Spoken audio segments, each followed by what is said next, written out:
Yo, what is up guys? Chase Arevalo back at you with another video, and I'm super pumped today to come at you guys with a banger video. We're going to be reviewing Albert Pedrico Kratsov from TCU versus Niedner from University of San Diego. We got a good one here, so let's get straight into it, guys. If you're not familiar with who I am, my name is Chase Arevalo.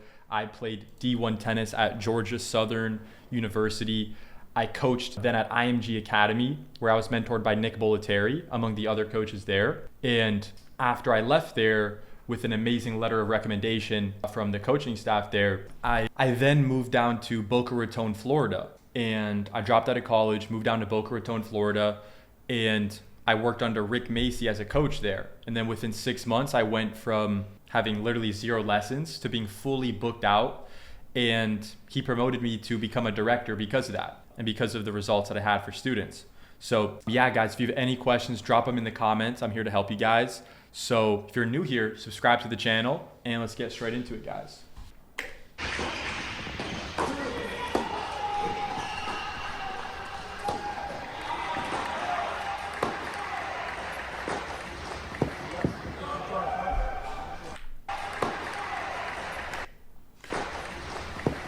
That was awesome. Notice, guys, how he wanted to change direction, but because he's moving, because he's on the run, he's going to opt to the open stance, and he can still change direction.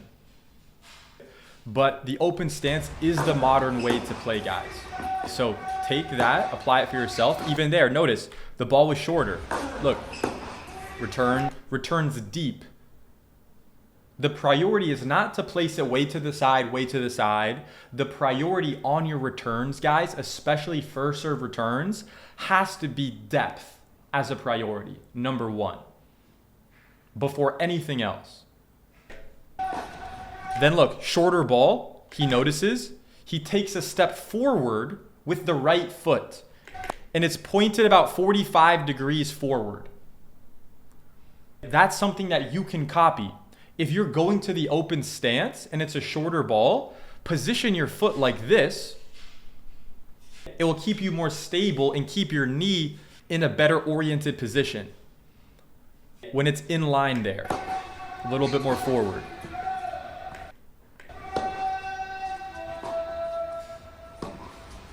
Great patience in the cross-court rally.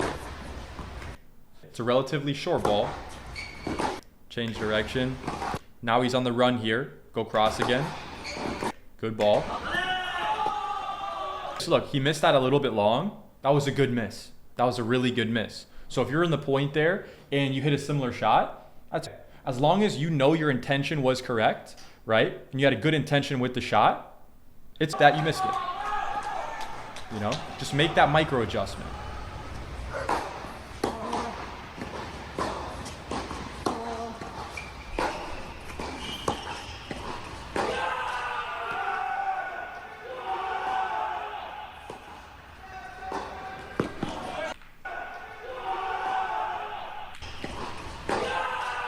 So notice there, look. He goes down the line. His opponent's setting up in the one-hander. Notice on his one-hander, something that he does very well technically is notice how his right elbow was locked out from contact as he follows through and as he rolls and as he turns over and he internally or actually externally rotates his shoulder. So you can apply that on your ground strokes as well, even if you have a two-hander or you're talking about your forehand. On your forehand, when you're brushing, make sure that it starts bent, but then you get it straight before you turn your hips and as you go to contact. And then as you roll and you internally rotate your shoulder, which is where it should be coming from, not your wrist, not your hand. Coaches who are saying that, they don't know what the fuck they're talking about. Technically speaking, you have to start the motion internally rotating the shoulder this way. You're going to see it with all the top players, anyone who has optimal technique. So what you can also do is lengthen the lever arm here. And what he does is he keeps his right elbow completely locked out and straight. Let's take a look at it again. Even there, look, it's completely locked out. His opponent goes down the line. We're going to analyze what we were going to analyze there, though. We got a little distracted. So there, look, it's straight, perfect, good. Now, notice this guy over here goes into kind of a semi-open stance, right? So notice, he's on the move. He goes to the open stance there. I really like that, even though he could have hit that deeper. I like how he was going into the open. Would I like him to go even more open? Yes. But let's see what he does here. Let's see. Again here. So the ball was slower, right? He had more time. Is that extra time being reflected in the footwork? Or is it casual footwork? Looks a little casual, a little bit casual. Again, there. You can hit that close stance. Nothing necessarily wrong with that. But if the ball's going to be getting really close to you, they're hitting a fast shot, open stance is a more versatile stance. You're going to have more options that way. So by going to close stance here and not open stance, what's happening is the default is not his hips are being open, which means now he has to do all this extra work to get his hips through the ball. Why not just start with them more open? Why not do that? Why not get in a really wide athletic stance, get wide, get low, and then you can still fire your hips and turn your hips fully. You can still do it, right? However, here you can literally see his hips didn't turn one bit. There was zero hip turn. So I'm not saying that's why he missed it. I'm saying he fucked up on the shot. Let's look at what possibly could he have done better. And that's just what I see. That's my 2 cents there.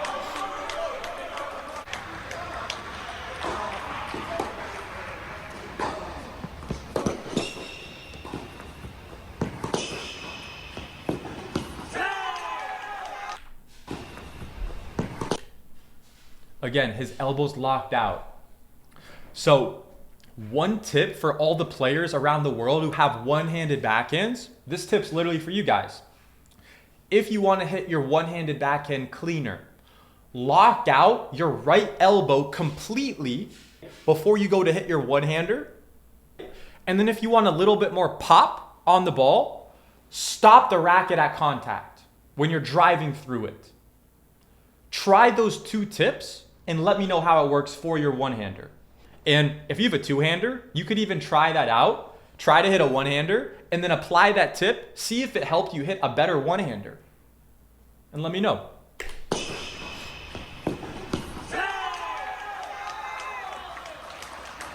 I know that when I've coached players who had one-handers, that tip's worked wonders for them. And also me learning, I still hit a two-hander, but as a coach, you got to learn how to hit different strokes. So I've learned and I've developed the ability to hit not a great one-handed backhand, but I can make the ball, you know, and I can hit it clean through because I understand the biomechanic principles, and I've done quite a bit of volume as well. At Byberg, we're experts in small business insurance. We think through every risk factor. That's the nature of coaching, though. You're going to hit a lot of balls. You're going to get pretty good feel, unless you're just a total bum.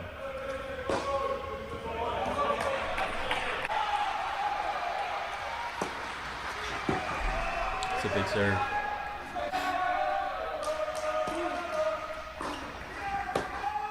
I like the open stance. So there, look. Notice how he's slicing here.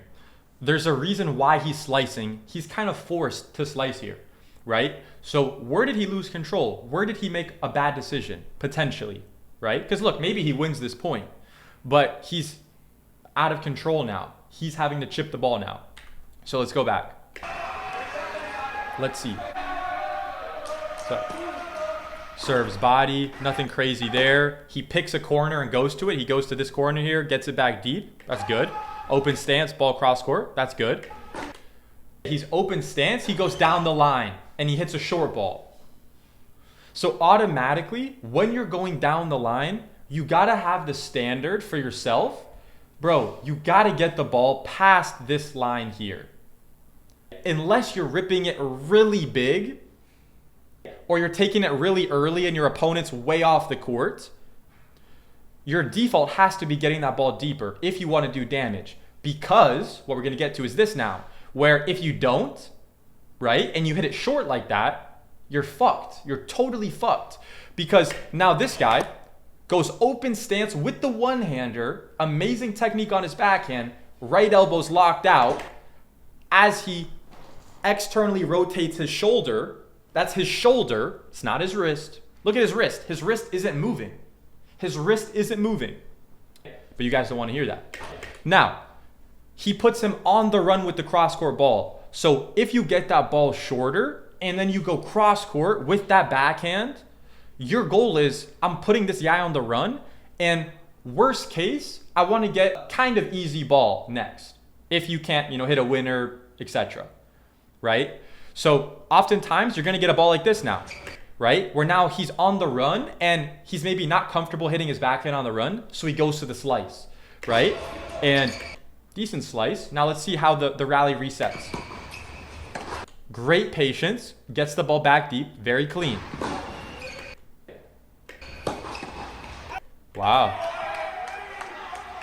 Wow, that was a good change.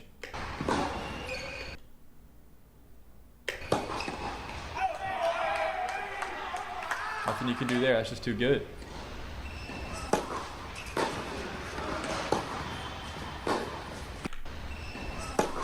Great serve.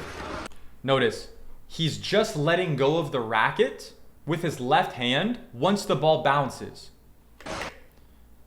Now, notice, as he's hitting the ball, when he's preparing, his right elbow is slightly elevated and it's a little bit bent. So you can see the clear bend in his right elbow. Now, after he lets go of the left hand and he sets the racket to the right side of his body, his right elbow is going to go from bent to fully straight. It's going from bent to fully straight. And doing that motion effectively isn't easy to do overnight. But what is happening is the elbow is going from bent to straight. Again, there. He drops his left arm a little bit early on the forehand technically. That's something he could clean up if he wants to. But his forehand is still really good, hits all the checkpoints basically.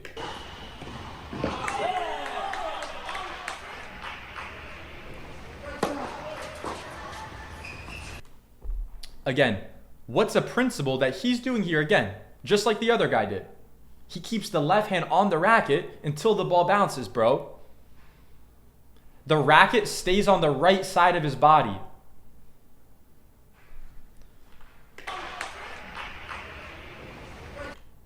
Clean serve. Still on. He's just letting go now.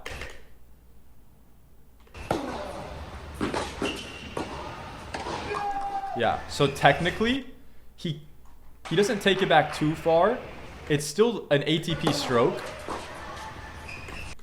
But what you'll see is, this guy could actually clean up his forehand. I believe he could hit an even better forehand if he elevated his right elbow a little bit so that he could set the racket a little bit more naturally to the right side. You'll see how on the stroke, he takes it a little bit behind the hitting side. Not saying you can't be an amazing player with that. Obviously, this guy is a very successful player. Very fucking good player. However, with his body, could he do a little better? I think the forehand would work better if he wasn't pulling from this position all the way here. If he was keeping it a little bit more on the right side of his body, I think that would help him. But very small detail there. This is just one forehand. I have to kind of analyze his forehand more and see as he hits more forehand. So you don't want to make too many judgments off one situation. You want to make sure it's kind of what they're doing consistently, right? Because it could be a one-off scenario, especially with this level of player. But I'll keep breaking it down.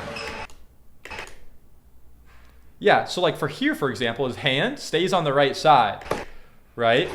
So, yeah, I mean, this guy does a great job. Very small details. I'm being very picky with that. which is a good thing. You guys should expect that from your coaches. They should be picky about that stuff.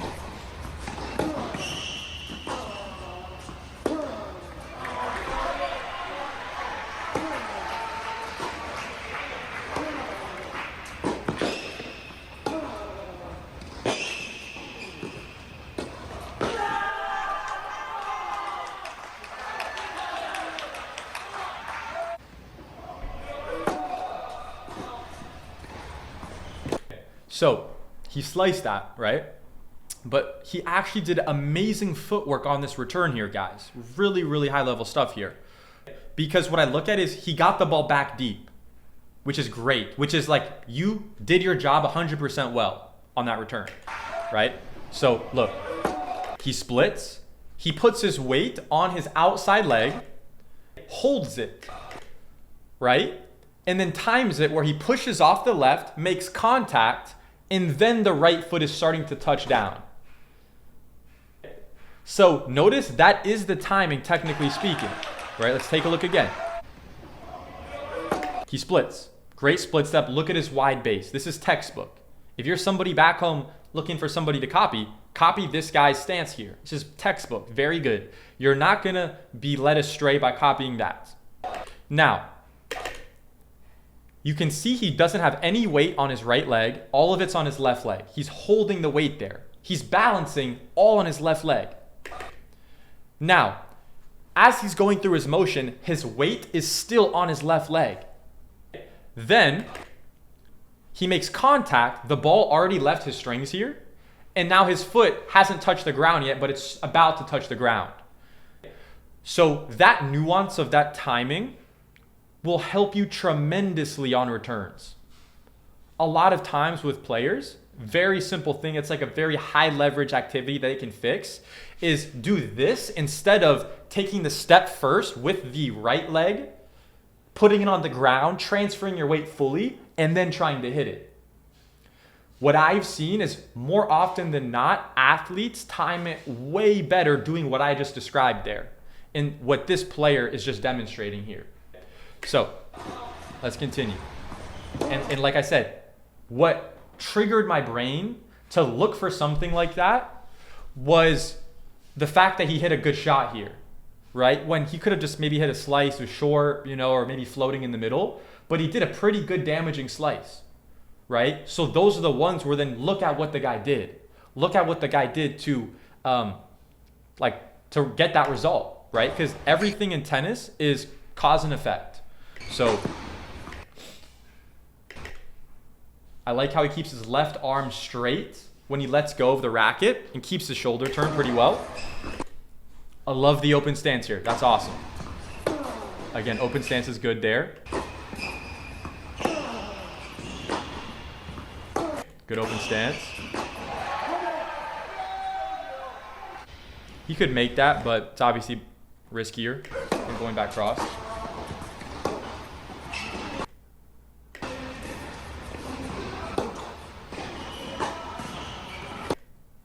Good depth on that backhand.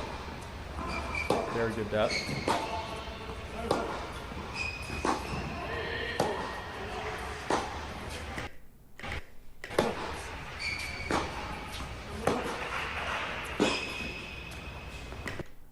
Wow. It makes sense why he's got a great slice, because he's got a one-hander. Usually players with one-handers have a very developed slice because they've got so many reps at it.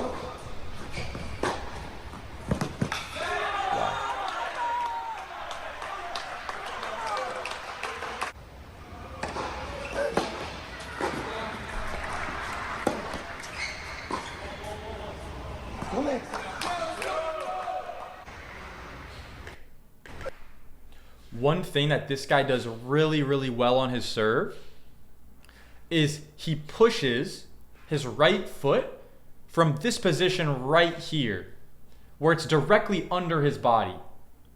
When you can position your foot like that, it's going to help you get more of a vertical component going up on your serve.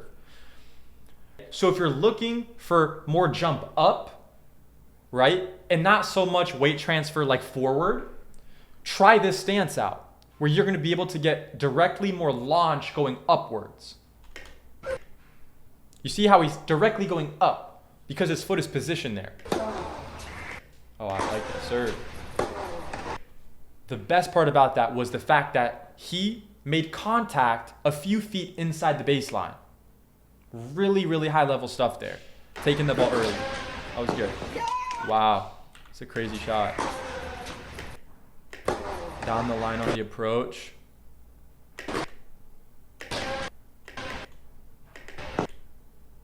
Yeah. It's a great shot. Could he have gotten a racket on that? Let's see. My opinion is if you can get the racket on the ball, go for it. Right? Only let it go if you know for sure the ball's going out. Because my opinion is, dude, it's another rep that you can get better. It's another rep that, I mean, you can make the shot, right? Like, especially if it's not too difficult of a ball. I mean, this was a good shot. That's a tough one. That's a tough one. He would have been really on the stretch there, but I still think you got to try to put a racket on it if you can. That's a great shot, though.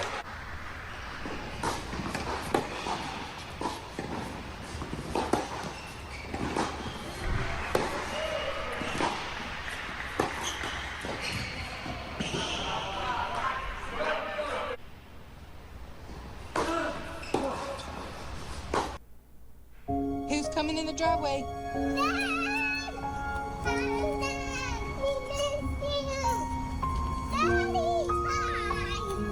Goodness. My daughter is being treated for leukemia.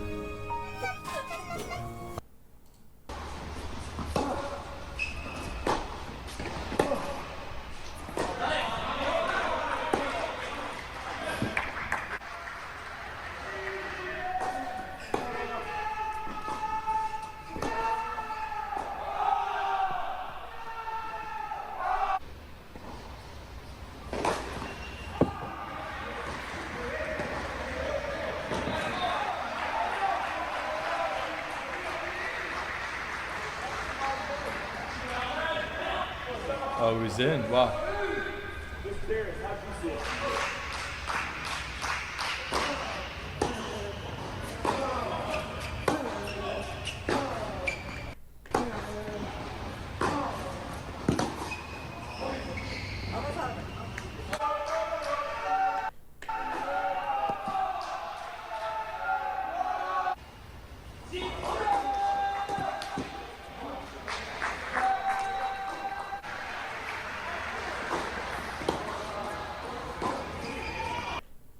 Great job with the left hand.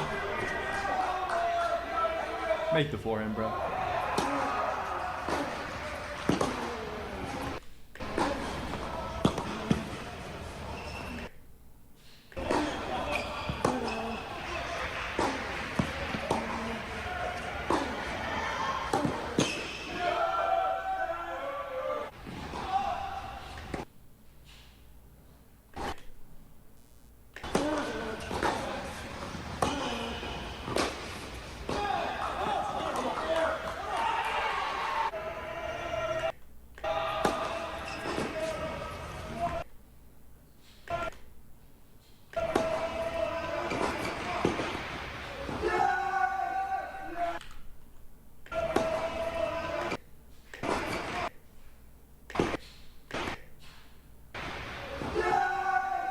Tough one, that was just a good shot. Nothing you can do there.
One thing for you guys also to check on your forehand is, look, with your right elbow, with your hitting elbow, if you're lefty, your left elbow.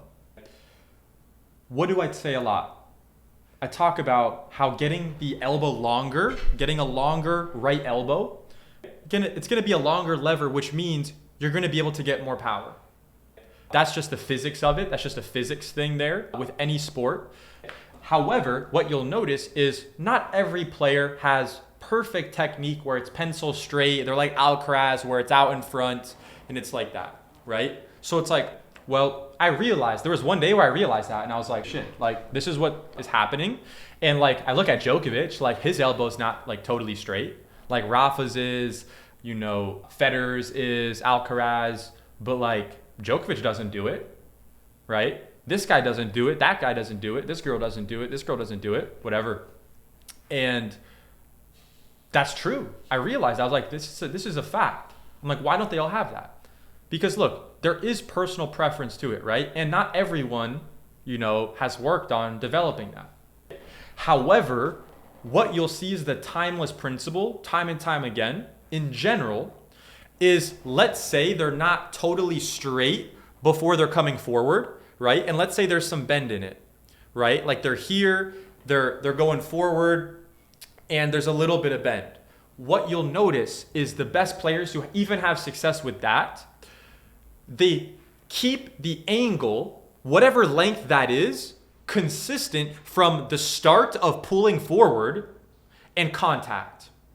In general, as a general rule, there might be minor fluctuations, but in general, you're gonna notice they start with that bend, right? They're bent, and then they set the angle to a certain degree, whether that's straight, whether that's a little bit of bend. But then as they turn their hips, right? They turn their body to get the arm to come forward. They turn their hips, they push from the ground, they turn their hips, turn their body to get the arm to come forward, right? So they're turning their body to get the arm to pull forward, as well as there is an arm component of it as well. But the lesson for you guys is maybe I have a little bit of bend in the elbow, but can I keep that same angle and make sure I don't bend it more, right? Or it's actually a good thing to try to get it more straight as you're doing the motion. So you don't have to worry about getting it too straight. But the main thing is, it's if you have some bend in it. But is that bend the same throughout the stroke as you're going to the ball, right? Even if it is a little bit bent. Because even if there's some bent, you can still make it work at a really high level, especially if you're a really good athlete, obviously, right? So that's my 2 cents there. And that's like a good technical tip that you can apply. It's helped hundreds of my students out.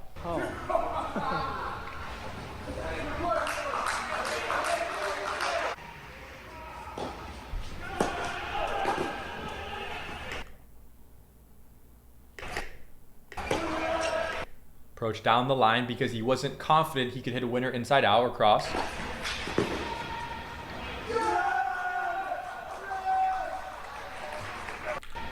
So let's notice. He hit an approach shot down the line here, right? His opponent went where? Where did he go? He had it baked in. Passing shot, I'm going to go down the line. So very simple. For you back home, passing shot, go down the line. As a general rule, as a framework to work with. Then you can get more nuance with it, the higher level you get. But if you're just out there whacking balls, you have no clue where you're hitting, and you want something simple so you can just go out and execute, highly recommend adopting that framework. You'll be right more than you're wrong. Promise you that.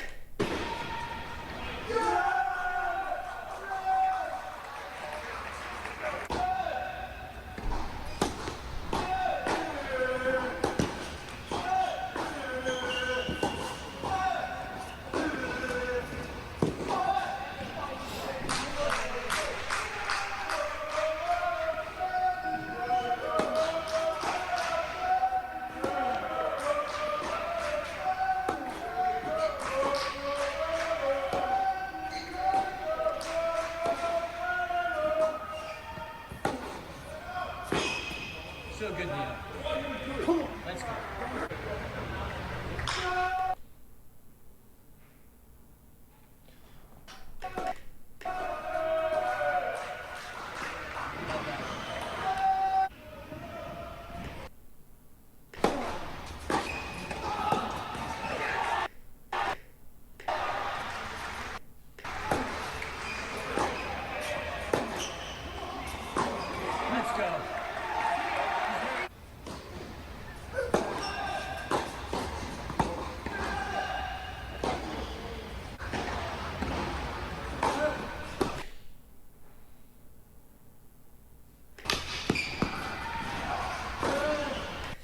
approach down the line. Good shot.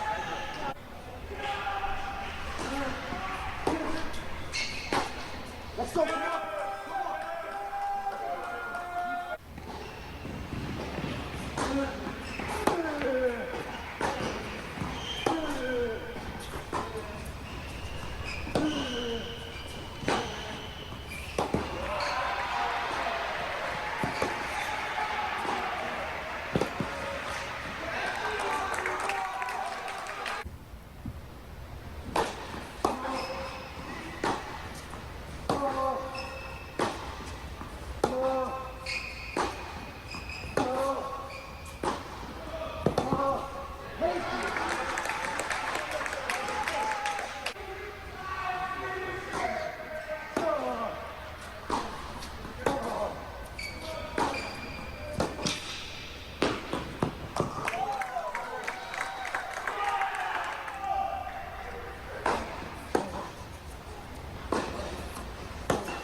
It's huge. What the fuck?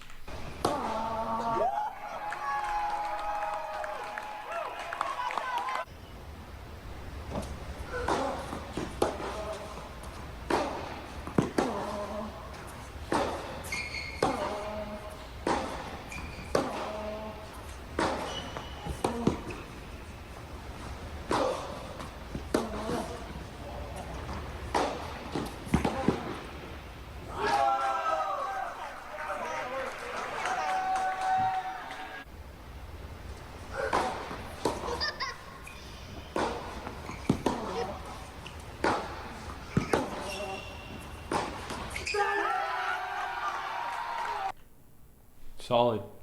Solid match. Solid match. But yeah, guys, if you guys have any questions, drop it in the comments below. Let me know your biggest takeaway from this video and what are you going to apply into your next match. Let me know in the comments, guys. And yeah, I hope you have an amazing rest of your day. And we'll see you in the next video. Peace.